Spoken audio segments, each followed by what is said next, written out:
Great. Well, Marta, let's have you start, our data scientist here. Cool. Okay. So everything we've discussed so far, the buyer psychology, brand as a confidence engine, ABX as buying group orchestration, all of this assumes that teams can actually measure what's happening. And the reality is that most organizations do not have the data foundation to support their marketing efforts. And as someone who works in data, I feel like we've been saying for years that in most organizations, data is broken. And Adverity's latest state of data report shows that data in most organizations is still broken. This is nothing new. According to the report, the CMOs estimate that 45% of the data their teams use to make decisions. Let's say it's not 45% of the data, it's 45% of the data they're using to make decisions is incomplete, inaccurate, or outdated. And data quality isn't a new problem for marketers. So that doesn't surprise me. What does surprise me is that the same people that said that 45% of their data is of poor quality said, so you've got 45% saying that, then 85% of those same people said that they trust the quality and completeness of their data. So that's a complete contradiction. And I wasn't expecting to read that in the study. And so what this suggests is that marketers have for so long known that their data is flawed, that they've normalized it. They've just gotten used to using flawed data. And it feels like data quality has been the elephant in the room for so long that instead of addressing the problem, teams have decided, oh, well, I guess this is as good as it gets. This is the data I'm going to be working with. And I feel like that, it hasn't changed until now, and it's not just going to change by itself, but there's a new impetus for change, and that is automation through AI. So I'm hopeful that as more and more teams want to adopt AI tools, that this will drive them to clean up their dirty data, because as there's a very common saying in data circles, garbage in, garbage out. So if they put dirty data into their AI systems, they're going to get nothing of value, and the best that they can do is ignore it, and the worst that they can do is break their systems or their GTM strategy or whatever they're applying that dirty data to. And I think this endemic data quality problem really goes to show that outside of data teams who care deeply about data quality, there has until now been a certain level of complacency among GTM teams, because GTM teams traditionally are not really truly using the data. Being handed a built dashboard is not using the data. You only really use the data and you really start to understand the importance of the data quality when you're the one that's fixing the broken pipeline. And traditionally, GTM teams have not been responsible for this. So really, the thing that I pulled out of the Adverity study at the end of the day is that, the fact that data quality is a problem is nothing new.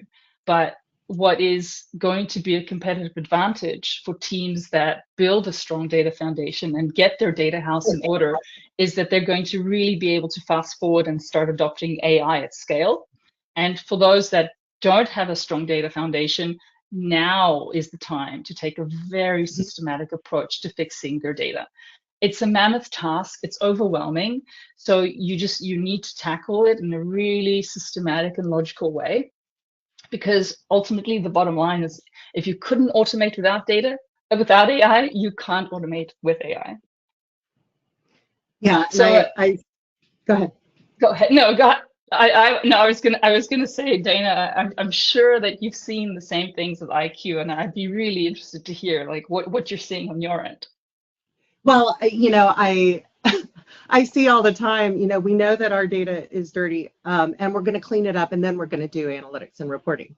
And it's like, and then they don't, because they don't know where it's dirty, right? So, so it just lingers. And then then we have the same old, well, I know what I need to do to go sell more, so I'm just going to go work harder and sell more and hire more salespeople. And that's just, when we have companies that it's not just top line growth anymore. It's like, how are you going to market efficiently?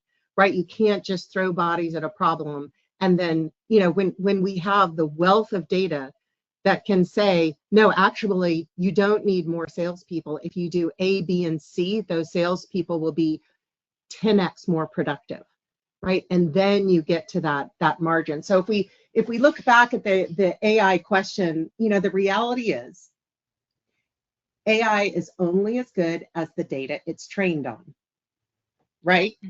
That's that, right? So if it doesn't have the data, it has nothing to think about, right? So and so we know AI can be incorrect. We also know that AI is notoriously bad at math. And so, while we've got this generative AI where it's real, I mean, teams are using generative AI, they're helping generate content and bubbling up patterns in unstructured data. But it is woefully behind on making sense of structured data and definitely making sense of typical data we see, which is dirty, siloed, and simply wrong, right? Which is that the function of sales hygiene, and that's the human element. It's like AI, if you're going to try to, train it on wrong data, you're going to get wrong answers. So if we look at the systems we run the growth function on, right? CRM, marketing automation, financial systems, ABM systems, they're built for different purposes, right? Marketing automation is built for marketing, for capturing responses and the digital trails from the actions of people. That's what marketing automation is doing. It's running campaigns and it's collecting those responses. CRM is for managing sales processes on accounts. And finance is tracking revenue and expenses on accounts that are typically almost always different from how marketing budgets their programmatic spend, right? How many times have the marketers on our call gotten their report from finance and says, I don't even use those line items. Here's how I budget. Almost always. So, trying to understand programmatic spend and how sales tracks deal value, that's the underlying brokenness that we're talking about here. So, even within the systems, and you can look at this diagram that we put on the slide here. You look at the transactional systems that I just described, the marketing data, the sales data, and the financial and other enterprise and operational systems. They're tracking these things. They're siloed, so they do not, that one of the biggest chasms we see is how do I track the effectiveness of my marketing on closed bookings, right? Because it's broken. It's like I can't see that. I can see leading indicators, but I can't see the actual value moving through the sales pipeline. So, and even within those systems, we see the structural issues. So let's take the example of people.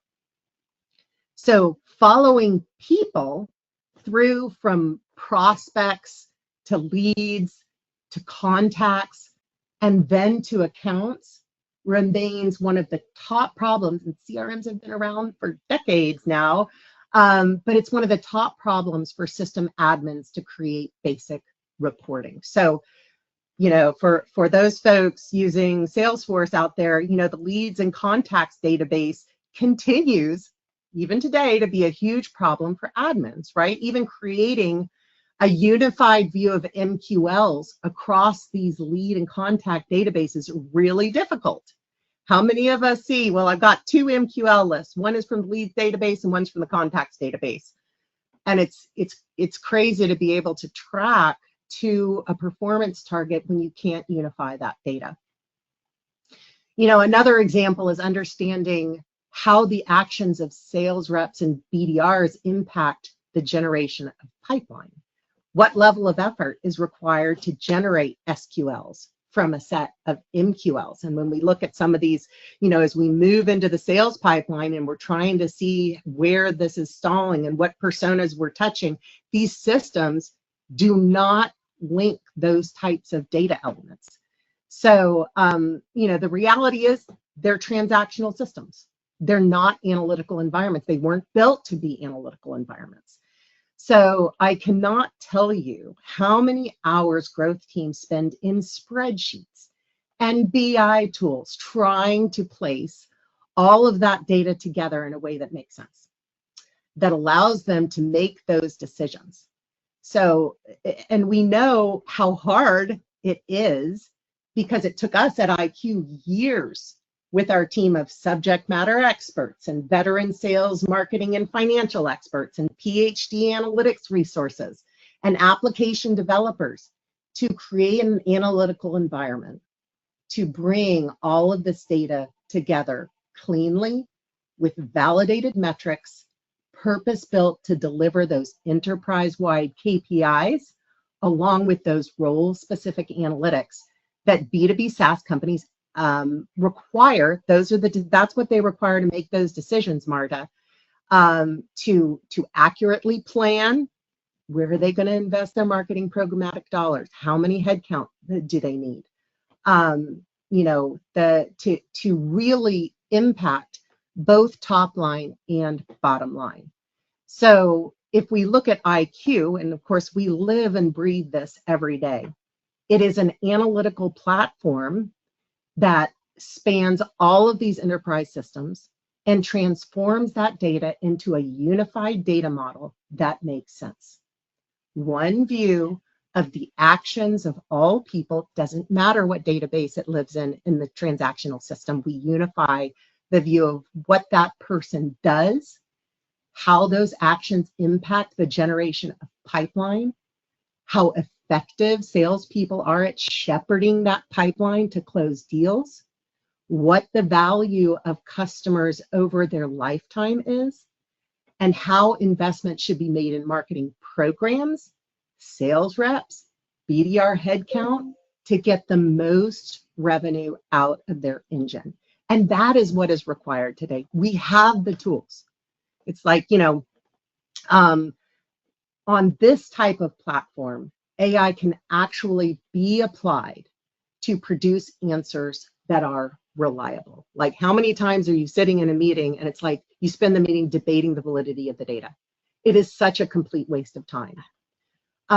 So beyond that, you know, it provides those tools to do the go-to-market planning, design the required performance from end-to-end models, and track the performance to the design to give companies those early warning indicators of where they are going off track and give them enough time to course correct so that they continuously hit their targets with precision. So that, you know, we're talking about what is the state of our data. This is the state that companies need to think about their go-to-market. They can get so much more out of their engine much more efficiently if they see all of this data together. It's not like, oh, I can do this reporting in Salesforce. No, you can't. You can't do it in any CRM. You can't do it in any marketing automation system, because all of this information needs to fit together to make these cross-functional decisions and optimize your resources from end to end. So one thing I hear all the time, well, our data isn't clean enough yet. We need to get our process and data clean before we can do reporting. The reality is, and you touched on this, Marta, is that analytics helps companies get their processes and data cleaned up in a fraction of the time, right? And improve the process at the same time, right? What I said earlier is, well, we've got to get our data clean. And then it's like, well, where's your data dirty? Well, I'm not sure, right? And it's like, well, then you'll never get your data clean and you'll never have the reporting that you need. So, you know, this IQ platform, so it can be implemented in 10 business days. We look at companies again in today's data environment, trying to DIY, do it yourself, in 12 to 18 months, right? And they never get there because they don't have the expertise required because it's hard, right? And so, but when companies get the analytics in their hands, they see the data issues immediately. That's really where this partnership with folks like you guys, with folks like IQ, with technology like IQ, that that can really transform a company's revenue engine really, really rapidly. And I know Marta and Juanita, we always get into the platform and start looking at what the data is telling us, and we geek out, and it's just such a beautiful thing. And today, with the AI capabilities to directionally, bubble up, do 1, 2, and 3, do those 3 things, and those are the most important things you can do if you want to grow faster, if you want to grow more efficiently, and it's then the team is spending their time doing the actions instead of gathering the data or debating the validity of the data. And the reality is, some of your most strategic minds in the company are sitting in your go-to-market function. And it really kills me when I see these teams and these strategic minds are spent exporting data and doing Excel spreadsheets and trying to figure out, is this formula correct? Is that formula correct? I'm like, oh my gosh, you guys could actually be moving your business forward instead. So hopefully we got a lot of a state of the go-to-market out there. Hopefully our attendees now are panicking less, right? Because they see now, and it's such a beautiful thing, Juanita, that it's not, well, I do A and then I can do B and then I have to do this. I have to do it all together. And when you do it all together, you will see the results. It's very different. We've seen many, many companies make this transformation. And it's really an amazing thing. It changes their performance outcome. It changes their results. It changes their culture, right? It changes the way they talk to each other. Because now everybody has a unified view and everybody trusts what the data is saying, and they can align on the go-to-market plan. And so anyway, any final comments before we move into questions here? Let's see, we've got just a couple minutes here. Any final thoughts, Marta, Juanita, and while they're please enter your questions into that question box if you haven't already. As you were talking, Dana, I did have this kind of summarizing thought where I thought, companies will say, well, I can't start because I need to clean my data. But you need to start to clean your data, not clean your data and then start, because it's by starting that you will then know which data to fix, because the platform is exposing that. And I think that is where many teams kind of, it's a chicken egg scenario for them, and they don't feel like their data is in a good place to get started, and they don't realize that if they do get started, that it will help prioritize the data they need to clean. Yeah, and I can't help but think once the data is in front of us as a marketing team, we now have all the power in our hands to understand what are the levers that we need to stop doing, which ones do we need to start doing, and what might just need a little bit of mild adjusting. And our strategy should become much more clearer to us. And in a sense, we're also going to be better stewards of our financial resources, right? We only have a certain amount of budget to spend. And so knowing where things are working well and where they're not working well also allows us to make sure that our money is being spent wisely. And so I love that about the IQ system as well. Yeah, and right now we're in the midst of annual planning for most of our customers, and what our customers are doing right now is, what is IQ predicting our bookings are going to be next year? Is that where we want to be? If that's not where we want to be, what do we have to change? If we change this, what's the impact? If we change this, what's the impact? And marketing teams are looking at the budget and justifying their budget, and they have access to all of the data. And it's not just, well, I ran, 6 cents ads. And it's not just, what was the contribution from those accounts, but to your point, Juanita, earlier, how do those brand activities change sales velocity, right? I love looking at marketing because it's not, contribution is, while attribution is difficult, first order is what marketing is contributing to the pipeline and contributing to closed won deals. But then secondarily, how is marketing improving the entire sales process, right? Not just for new logos, not just for penetration, but for renewals. And so all of those pieces and understanding them in the right context is super, super helpful as they're putting together their budgets and justifying their investment areas.